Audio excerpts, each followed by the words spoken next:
WhatsApp goodies. ఇక పొద్దుగా లేచినాం. యాక్చువల్గా మాకు అలాంటి వాళ్ళకి మధ్యాహ్నమే పొద్దున అనమాట. ఇక లేచి ఇద్దరం కాస్త ముగ్గురమైనాం. క్రికెట్ ఆడదామని పోతున్నాం బాక్స్. ఇక క్రికెట్ ఆడదామని పోయే దారిలో బండిలో పెట్రోల్ లేదని గుర్తొచ్చింది. సో బంకులు ఆపినాం. మా వాడు తెలివి చూడరు, బండి ఏడాపాలి ఏడాపుతుంది. ఇక మమ్మల్ని ఆపెట్టోడే లేడు. మా దునియా అట్లా ఉంటుంది. మా లైన్ని పాటించాలి.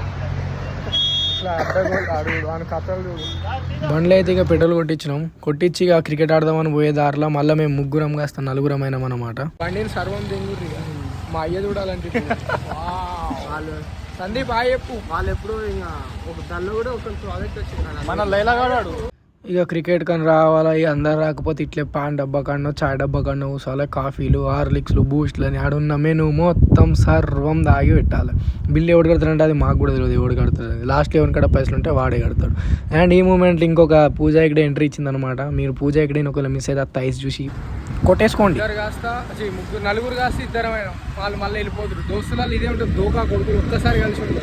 5 మంది బండి మీద సరిపోం కాబట్టి ఇక 2 బండ్లు వచ్చినందుకు స్ప్లిట్ అయినాం. దాని తర్వాత ఇక పోయినాక మా వాళ్ళ కథలు చూడు. ఇంకా వీళ్ళు పిల్లలు మన విరాట్ కోహ్లీ బ్యాటింగ్ ఆడితే తట్టుకోలేరు కాబట్టి ట్రయల్ ఆడేసి పక్కకు వచ్చిన. ఇంకా నన్ను ఏ టీంలోకి తీసుకోవాలని వాళ్ళు కొట్టుకుంటుంటే ఇక నేనే ఎందుకులే అని చెప్పి జోకర్ అయితే అని పక్కకు కూర్చున్నాను అనమాట. క్రేజ్ అట్లుంటుంది మనది. ఒక్కనికి బ్యాట్లు పడితే బాల్ కొట్టడానికి రాదు. కానీ ఏదో మ్యాచ్ అయిపోగానే ఇండియాని గెలిపించినట్టు వచ్చి ఒక్కొక్క డ్రింక్స్ బ్రేక్ అని కూల్ డ్రింకులు తాగుతారు. గ్యాప్లో మనం కూడా ఒక మిల్క్ షేక్ తాగేసినాం. దాని తర్వాత ఎప్పుడు మనం ప్రోటీన్ ఉండాలి, హెల్తీగా ఉండాలి కాబట్టి ఒక జున్ను తీసుకున్నాం అనమాట. అది కూడా మన పైసలు కాదు, వేరే మాకు అభియాడు వస్తే వాళ్ళ దగ్గర దింపినాం.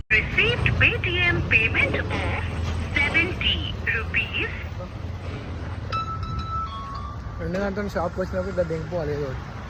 సింహం ఆడి ఒక సెంచరీ కొట్టి అలిసిపోయి పడుకుంది. ఇక మా తమ్ముడు గారు లేపి ఈరోజు సాటర్డే గుడికి పోవాలంటే గుర్తొచ్చి ఇక లేచి స్నానం చేసి గుడికి అయితే వచ్చినాం. సో గుడికి వచ్చిన తర్వాత హ్యాపీగా దర్శనం చేసుకున్నాం. దర్శనం అయిపోయినాక మంచిగా ప్రసాదం పెట్టిండే, కడుపు నిండా తిన్నాం. ఈ రోజుకి ఇక వ్లాగ్ ఇంతే. మళ్ళీ నెక్స్ట్ వాళ్ళు కలుద్దాం. బాయ్.